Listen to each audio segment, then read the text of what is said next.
The turtle and the swans. A turtle and two swans were best friends.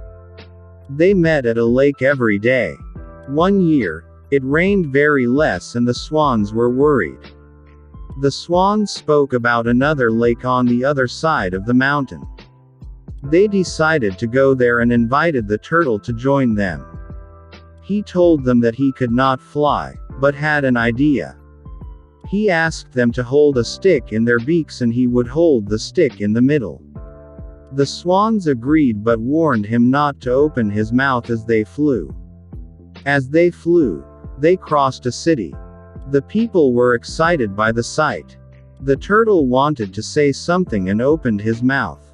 He fell and was badly hurt.